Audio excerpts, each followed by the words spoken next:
प्रिय साथियों, नमस्कार। जिस प्रकार से देवता होते हैं वैसे ही दानव भी होते हैं।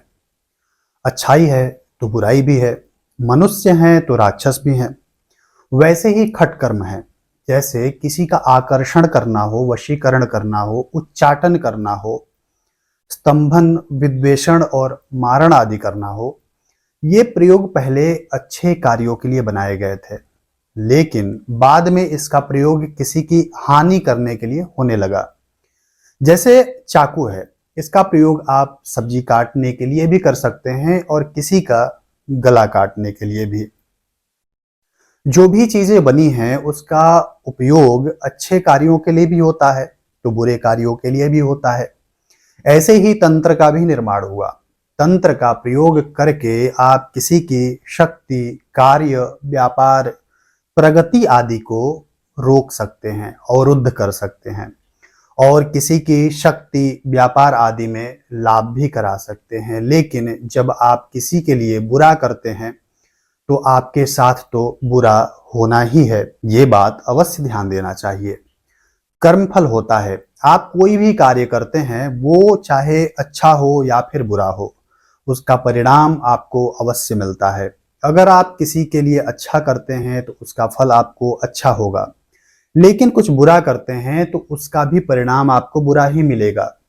कई लोग अपनी कुंठा और दूसरों से ईर्ष्या के कारण उसका नुकसान करने के लिए कुछ ऐसे ही तंत्र का प्रयोग करते हैं, जिसमें से 3-4 के उपाय इस वीडियो में मैं आपको बताने का प्रयास करूंगा। अधिकतर लोगों को ऐसा लगता है कि बंधन की क्रिया केवल तांत्रिक ही कर सकते हैं और यह तंत्र से संबंधित है, लेकिन वास्तविकता इसके बिल्कुल विपरीत है। कुछ छोटे छोटे प्रयोग करके किसी का भी नुकसान लोग कर सकते हैं। जैसे किसी व्यक्ति के व्यापार, दुकान या फिर फैक्ट्री या फिर व्यापारिक स्थल जो है उसको लोग बांध देते हैं। इसको व्यापार बंधन या कार्य बंधन कहा जाता है। इससे उस व्यापारी का व्यापार चौपट हो जाता है। ग्राहक उसकी दुकान पर आते ही नहीं है और धीरे धीरे वह व्यक्ति अपने काम धंधे से हाथ धो बैठता है। अब अगर आपके साथ भी ऐसा कुछ हुआ है तो अपनी दुकान अथवा फैक्ट्री के मेन गेट पर एक तांबे के लोटे में पहले से ही जल, हल्दी, अक्षत और सुपारी डाल करके रख लीजिए। अब इसे जब आप अंदर प्रवेश करते हैं, जब भी आप रोज दुकान खोलते समय अपना गेट वगैरह खोलते हैं तो उस समय प्रवेश के पहले एक धार में इस मेन गेट के बाहर डाल दीजिए उस जल को, फिर अंदर प्रवेश करिए। इस प्रयोग को रोज करना है, आपको इससे कुछ दिन में लाभ मिलने लगेगा। दूसरा उपाय है, कभी कभी दंपत्ति पूर्ण स्वस्थ हैं लेकिन संतान नहीं हो रही है। वैसे तो कई बार ये कुंडली में ग्रह दोषों के कारण होता है, लेकिन कुंडली भी ठीक है, स्वास्थ्य भी ठीक है, फिर भी संतान नहीं हो रही है, तो संभव है कि किसी के द्वारा कोख बंधन का प्रयोग किया गया है।